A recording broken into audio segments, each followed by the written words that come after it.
जय श्री राम मेरे प्यारे भक्तों। आज के रामायण पाठ में आप सभी का स्वागत है। आइए मन को एकाग्र कर राम नाम के स्मरण के साथ शुरू करते हैं रामचरितमानस अयोध्या कांड के 239वें दोहे से।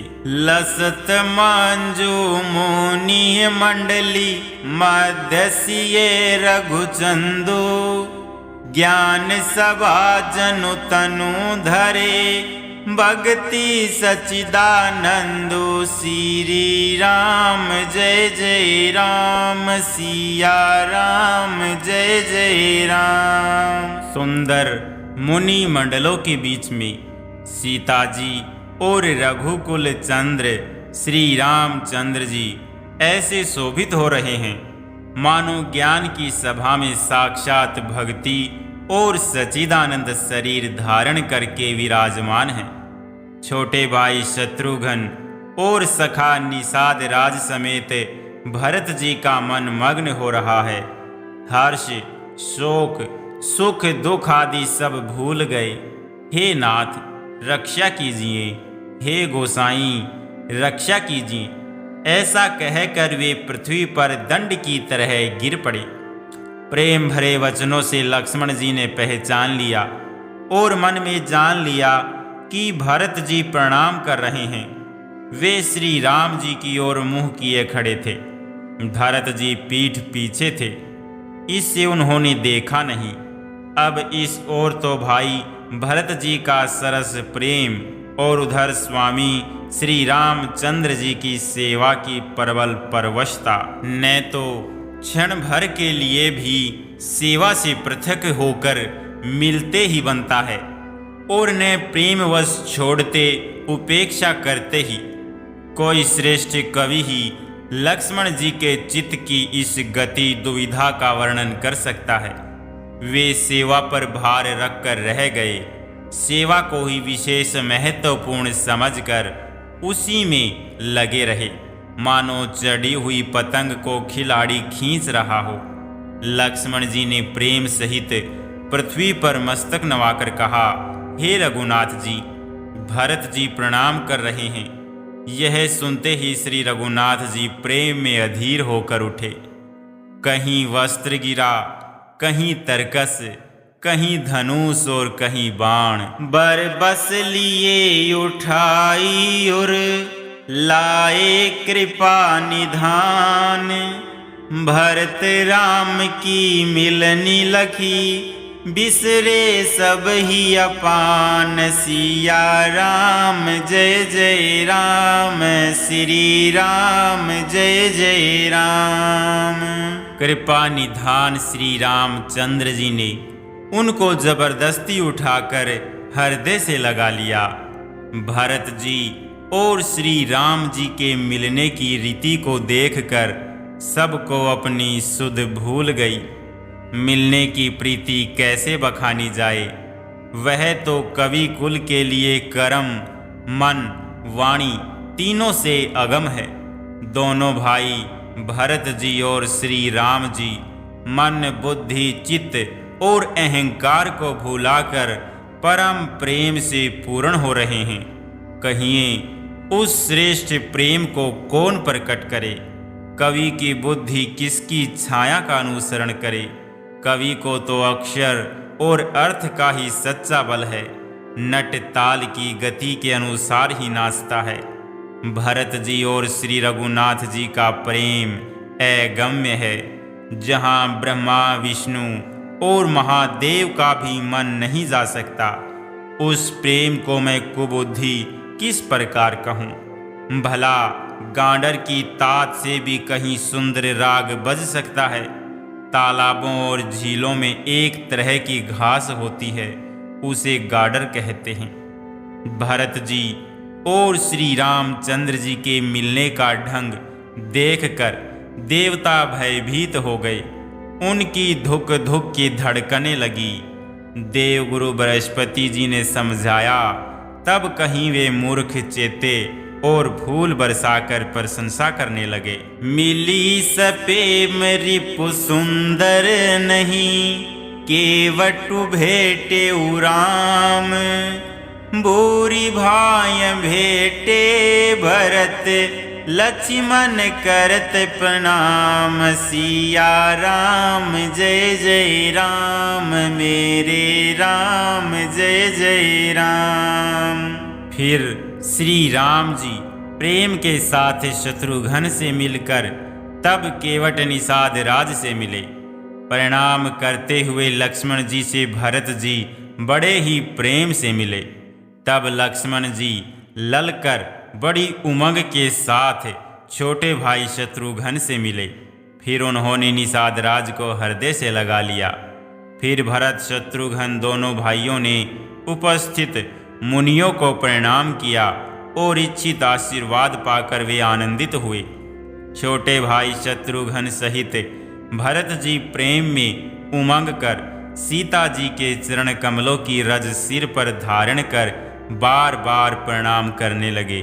सीता जी ने उन्हें उठाकर उनके सिर को अपने कर कमल से स्पर्श कर सिर पर हाथ फेर कर उन दोनों को बैठाया। सीता जी ने मन ही मन आशीर्वाद दिया, क्योंकि वे स्नेह में मग्न हैं, उन्हें देह की सुध बुध नहीं है। सीता जी को सब प्रकार से अपने अनुकूल देखकर भरत जी सोच रहित हो गए और उनके हृदय का कल्पित भय जाता रहा। उस समय न तो कोई कुछ कहता है न कोई कुछ पूछता है। मन प्रेम से परिपूर्ण है, वह अपनी गति से खाली है, अर्थात संकल्प विकल्प और चांचल्य से शून्य है। उस अवसर पर केवट निषाद राज धीरज धर और हाथ जोड़कर प्रणाम करके विनती करने लगा। नाथ साथ मुनि नाथ के, मातु सकल पुर लोग, सेवक से नप सचिव सब, आए बिकल वियोग। श्री राम जय जय राम, मेरे राम जय जय राम। हे नाथ, मुनिनाथ वशिष्ठ जी के साथ सब माताएं, नगर निवासी, सेवक, सेनापति, मंत्री सब आपके वियोग से व्याकुल होकर आए हैं। गुरु का आगमन सुनकर शील के समुद्र श्री रामचंद्र जी ने सीता जी के पास शत्रुघ्न जी को रख दिया और वे परम धीर, धर्म धुरंधर, दीन दयालु श्री रामचंद्र जी उसी समय वेग के साथ चल पड़े। गुरु जी के दर्शन करके लक्ष्मण सहित प्रभु श्री रामचंद्र जी प्रेम में भर गए और दंडवत प्रणाम करने लगे। मुनि श्रेष्ठ वशिष्ठ जी ने दौड़कर उन्हें हृदय से लगा लिया और प्रेम में उमंग कर वे दोनों भाइयों से मिले। फिर प्रेम से पुलकित होकर केवट निषाद राज ने अपना नाम लेकर दूर से ही वशिष्ठ जी को दंडवत प्रणाम किया। ऋषि वशिष्ठ जी ने राम सखा जानकर उसको जबरदस्ती हृदय से लगा लिया, मानो जमीन पर लौटते हुए प्रेम को समेट लिया हो। श्री रघुनाथ जी की भक्ति सुंदर मंगलों का मूल है। इस प्रकार कहकर सराहना करते हुए देवता आकाश से फूल बरसाने लगे। वे कहने लगे, जगत में इसके समान सर्वथा नीच कोई नहीं और वशिष्ठ जी के समान बड़ा कौन है। जे ही लखी लखनहु ते अधिक, मिले मुदित मुनि राऊ। सो सीतापति भजन को, प्रगट प्रताप प्रभाव। श्री राम जय जय राम, मेरे राम जय जय राम। जिस निषाद राज को देखकर मुनिराज वशिष्ठ जी लक्ष्मण जी से भी अधिक उससे आनंदित होकर मिले, यह सब सीतापति श्री रामचंद्र जी के भजन का प्रत्यक्ष प्रताप और प्रभाव है। दया की खान सुजान भगवान श्री राम जी ने सब लोगों को दुखी मिलने के लिए व्याकुल जाना। तब जो जिस भाव से मिलने का अभिलाषी था उस प्रकार का रुख रखते हुए उसकी रुचि के अनुसार उन्होंने लक्ष्मण जी सहित पल भर में सब किसी से मिलकर उनके दुख और कठिन संताप को दूर कर दिया। श्री रामचंद्र जी के लिए यह कोई बड़ी बात नहीं है। जैसे करोड़ों घड़ों में एक ही सूर्य की पृथक पृथक छाया प्रतिबिंब एक साथ ही दिखती है। समस्त पूर्ववासी प्रेम में उमंग कर केवट से मिलकर उसके भाग्य की सराहना करते हैं। श्री रामचंद्र जी ने सब माताओं को दुखी देखा, मानो सुंदर लताओं की पंक्तियों को पाला मार गया हो। सबसे पहले राम जी कैकेयी से मिले और अपने सरल स्वभाव तथा भक्ति से उसकी बुद्धि को तर कर दिया। फिर चरणों में गिरकर काल, कर्म और विधाता के सिर दोष मंडकर श्री राम जी ने उनको सांत्वना दी। भेटी रघुबर मातु सब करी प्रबोध परितोषु, अब ईस आधीन जगु काहू न देय दोषु। सिया राम जय जय राम, मेरे राम जय जय राम। फिर श्री रघुनाथ जी सब माताओं से मिले। उन्होंने सबको समझा बुझाकर संतोष कराया कि हे माता, जगत ईश्वर के अधीन है, किसी को भी दोष नहीं देना चाहिए। फिर दोनों भाइयों ने ब्राह्मणों की स्त्रियों सहित जो भरत जी के साथ आई थी, गुरु जी की पत्नी अरुंधति जी के चरणों की वंदना की और उन सब का गंगा जी तथा गौरी जी के समान सम्मान किया। वे सब आनंदित होकर कोमलवाणी से आशीर्वाद देने लगी। तब दोनों भाई पैर पकड़कर सुमित्रा जी की गोद में जा चिपटे, मानो किसी अत्यंत दरिद्र को संपत्ति से भेंट हो गई हो। फिर दोनों भाई माता कौशल्या जी के चरणों में गिर पड़े। प्रेम के मारे उनके सारे अंग शिथिल हैं। बड़े ही स्नेह से माता ने उन्हें हृदय से लगा लिया और नेत्रों से बड़े हुए प्रेमाश्रुओं के जल से उन्हें नहला दिया। उस समय के हर्ष और विषाद को कवि कैसे कहे, जैसे गूंगा स्वाद को कैसे बतावे। श्री रघुनाथ जी छोटे भाई लक्ष्मण जी सहित माता कौशल्या से मिलकर गुरु से कहा कि आश्रम पर पधारिए। तदंतर मुनीश्वर गुरु वशिष्ठ जी की आज्ञा पाकर अयोध्यावासी सब लोग जल और थल का सुभिता देख देख कर उतर गए। माहिसुर मंत्री मातु गुर गने लोग लिए साथ, पावन आश्रम गवनु किए भरत लखन रघुनाथ। सिया राम जय जय राम, मेरे राम जय जय राम। ब्राह्मण, मंत्री, माताएं और गुरु आदि गिने चुने लोगों को साथ लिए हुए भरत जी, लक्ष्मण जी और श्री रघुनाथ जी पवित्र आश्रम को चले। सीता जी आकर मुनीश्वर वशिष्ठ जी के चरणों लगी और उन्होंने मन मांगी उचित आशीष पाई। फिर मुनियों की स्त्रियों सहित गुरु पत्नी अरुंधति जी से मिली। उनका जितना प्रेम था वह कहा नहीं जाता। सीता जी ने सभी के चरणों की अलग अलग वंदना करके अपने हृदय की प्रिय लगने वाले आशीर्वाद पाए।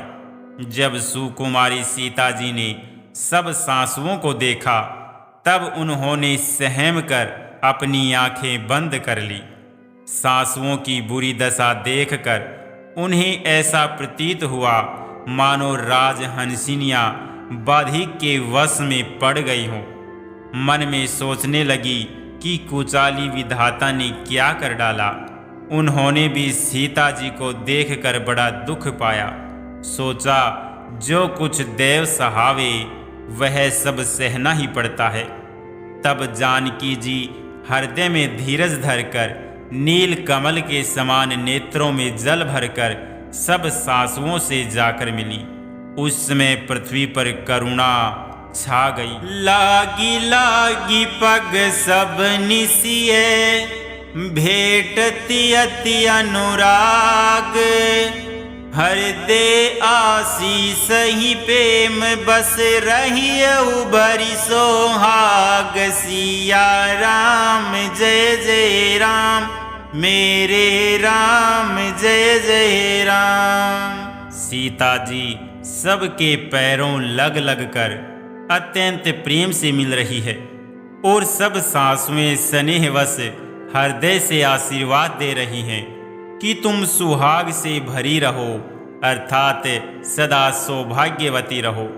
सीता जी और सब रानियां स्नेह के मारे व्याकुल हैं। तब ज्ञानी गुरु ने सबको बैठ जाने के लिए कहा। फिर मुनिनाथ वशिष्ठ जी ने जगत की गति को माई कहकर, अर्थात जगत माया का है, इसमें कुछ भी नित्य नहीं है, ऐसा कहकर कुछ परमार्थ की कथाएं बातें कही।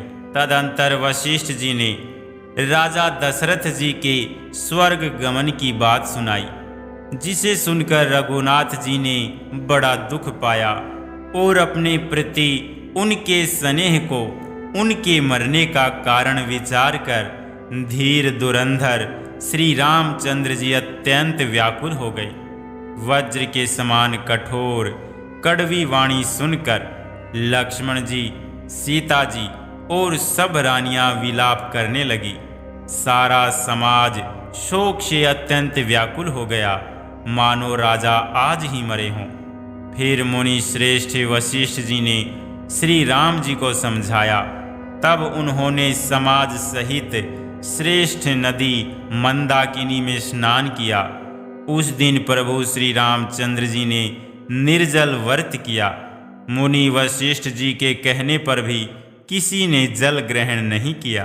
भोरु भये रघुनंदन ही जो मुनिया सुदीन, श्रद्धा भक्ति समेत प्रभु सो सब सादर कीन। श्री राम जय जय राम, मेरे राम जय जय राम। दूसरे दिन सवेरा होने पर मुनि वशिष्ठ जी ने श्री रघुनाथ जी को जो जो आज्ञा दी वह सब कार्य प्रभु श्री रामचंद्र जी ने श्रद्धा भक्ति सहित आदर के साथ किया। वेदों में जैसा कहा गया है उसी के अनुसार पिता की क्रिया करके पाप रूपी अंधकार के नष्ट करने वाले सूर्य रूप श्री रामचंद्र जी शुद्ध हुए, जिनका नाम पाप रूपी रूई के लिए अग्नि है और जिनका स्मरण मात्र समस्त शुभ मंगलों का मूल है। वे नित्य शुद्ध बुद्ध भगवान श्री राम जी शुद्ध हुए। साधुओं की ऐसी सम्मति है कि उनका शुद्ध होना वैसे ही है जैसा तीर्थों के आवाहन से गंगा जी शुद्ध होती है। गंगा जी तो स्वभाव से ही शुद्ध है।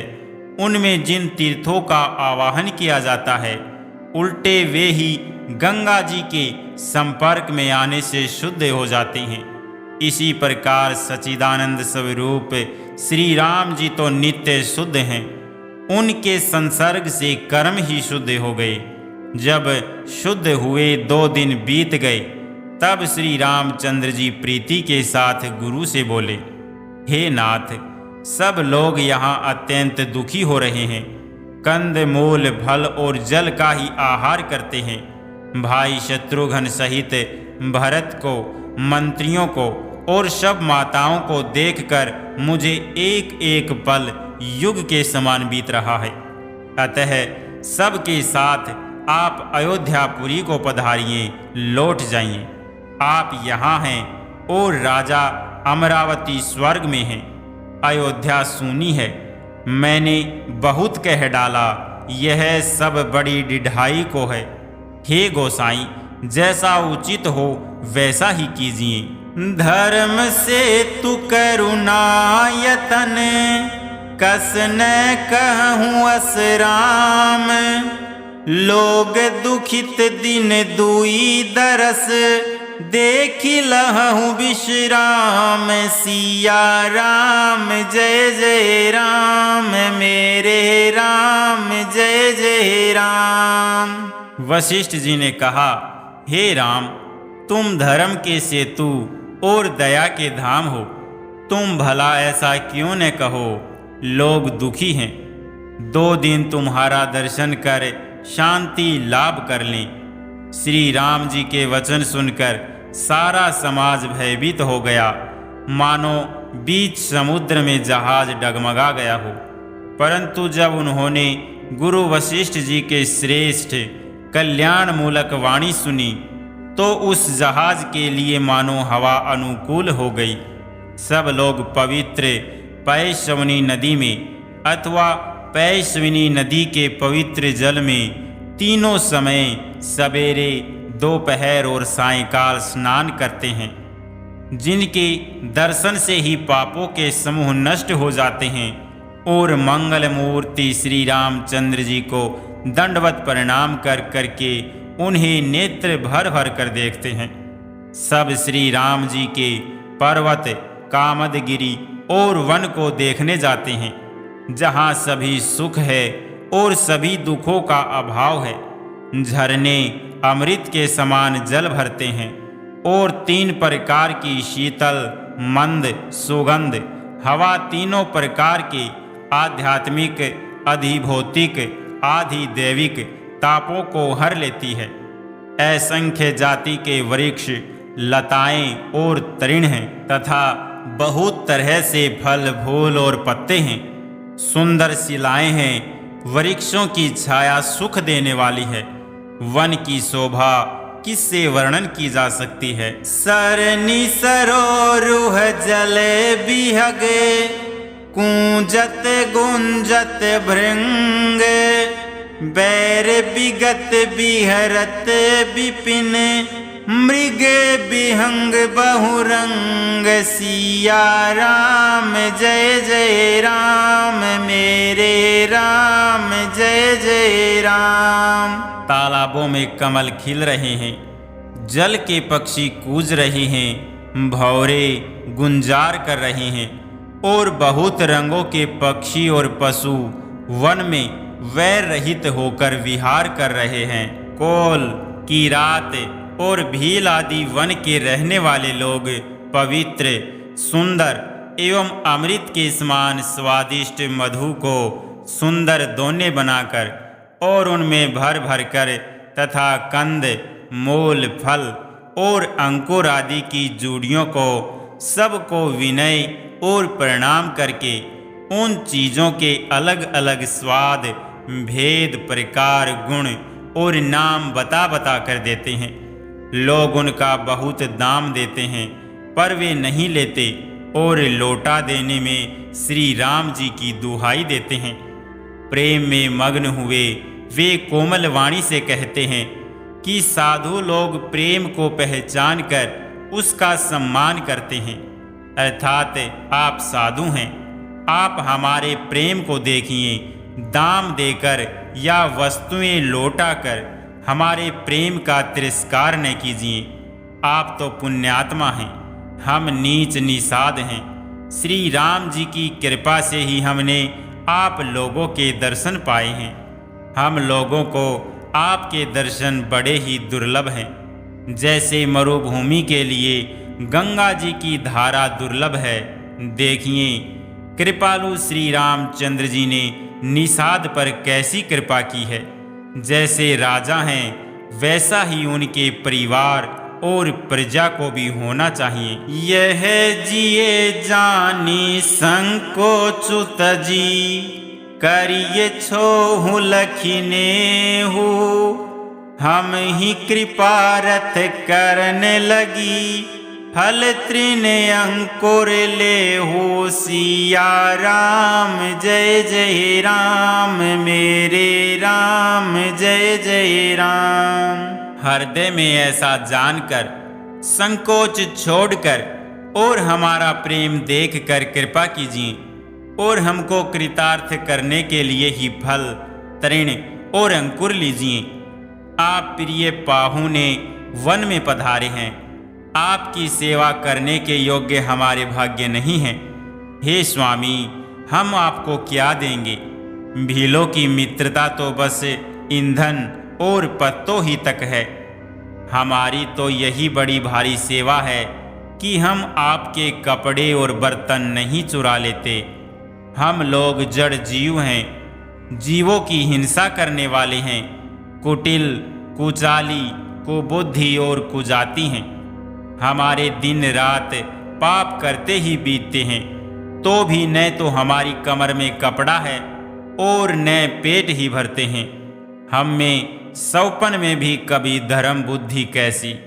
यह सब तो श्री रघुनाथ जी के दर्शन का प्रभाव है। जब से प्रभु के चरण कमल देखे, तब से हमारे दुख और दोष मिट गए। वनवासियों के वचन सुनकर अयोध्या के लोग प्रेम में भर गए और उनके भाग्य की सराहना करने लगे। लागे सराहन भाग सब अनुराग, वचन सुना वही बोलनी मिलनी सिय राम चरण, सनेहु लखि सुख पावही।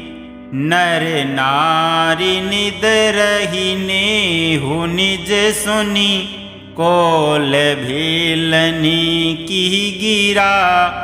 तुलसी कृपा रघुवंश समनी की, लोह ले लो का तीरा।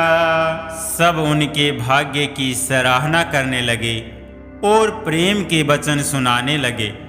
उन लोगों के बोलने और मिलने का ढंग तथा श्री सीताराम जी के चरणों में उनका प्रेम देखकर सब सुख पा रहे हैं। उन कौल भीलों की वाणी सुनकर सभी नर नारी अपने प्रेम का निरादर करते हैं, उसे धिक्कार देते हैं। तुलसीदास जी कहते हैं कि यह रघुवंशमणि श्री रामचंद्र जी की कृपा है कि लोहा नौका को अपने ऊपर लेकर तैर गया। जय श्री राम। मेरे प्यारे भक्तों, आज के रामायण पाठ को हम यहीं पर विश्राम करते हैं।